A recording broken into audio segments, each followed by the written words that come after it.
Les ouvriers plieraient-ils bagages? Du métal rouillé, la nature qui reprend ses droits sur les premières constructions, tout atteste de l'ancienneté de l'affaire. Le président du conseil départemental a fait appel, une décision contraire à celle de l'État. En tant que citoyenne comme en tant que députée, je considère que maintenant il serait raisonnable d'arrêter peut-être le projet, mais c'est la liberté du président du conseil départemental, c'est ce que permet notre droit de faire appel, donc je respecte tout à fait son appel. Le projet, vieux de plus de 30 ans, attise les oppositions depuis toujours. Une déviation qui dérange, mais ceux qui se battent contre sa construction comprennent la détermination de Germinal Perrault.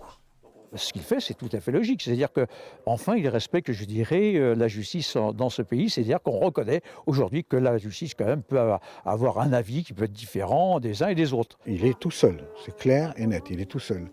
Alors je le laisse faire, je trouve que c'est dangereux d'aller de cette façon-là, d'essayer de prouver, mais je pense que c'est beaucoup plus politique que technique. Du côté des partisans du projet, c'est le retrait de l'État qui est incompréhensible. Ils déplorent la fin des travaux 11 mois après leur commencement. C'est scandaleux et les gens sont scandalisés, totalement scandalisés. On n'est pas l'association de M. Perrault, on est une association de gens indépendants, de Béinac, totalement indépendants. Moi, personnellement, je n'ai jamais voté pour M. Perrault. Jusqu'au coût total de la démolition, partisans et opposants ne se mettent pas d'accord. Un conflit d'intérêts qui n'est pas prêt de se terminer.